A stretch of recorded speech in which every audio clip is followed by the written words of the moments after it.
World History. Today, we will be learning about the Mongol conquests. The Mongols lived on the steppe, a vast belt of dry grassland. On this grassland, there was little rain. It was dry and windswept with short grass. In the winters, it could be down to negative 57 degrees Fahrenheit, but up to 96 degrees Fahrenheit in the summer. Nomadic people were pastoralists, meaning they herded domesticated animals. They were also constantly searching for good pastures for their animals. Often, battles arose between groups over grassland and water rights. The nomads also rode on horseback, and they lived in yurts, and they traveled in kinship groups called clans. Peaceful trade between nomadic and settled peoples often occurred. Nomads traded horses for grain, metal, cloth, tea, and more.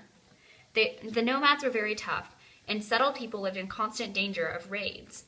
Occasionally, a powerful group such as the Mongols under Genghis Khan was able to conquer a whole empire and become its rulers.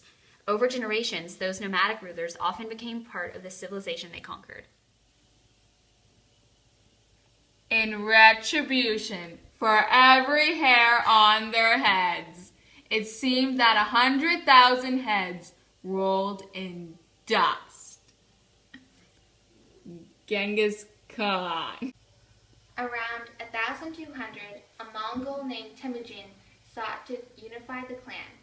He defeated the rivals and then accepted the title Genghis Khan. The Mongols conquered much of Asia. Then his attention came to Islam, when his traders were murdered by them. Then, in 1221, Central Asia was in Mongolian control. Genghis was a gifted strategist, and he used cruelty as a weapon.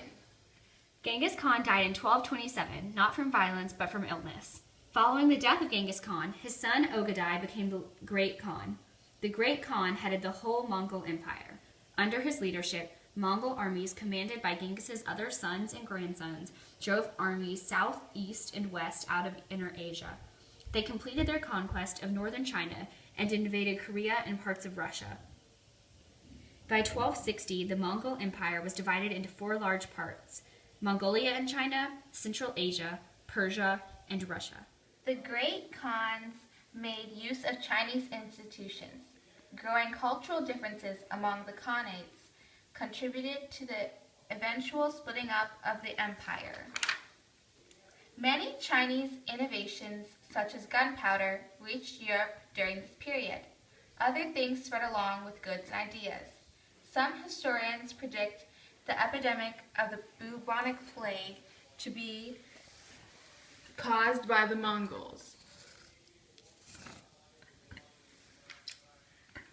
The disease might have spread along trade routes that have been passed to others by affected Mongol troops.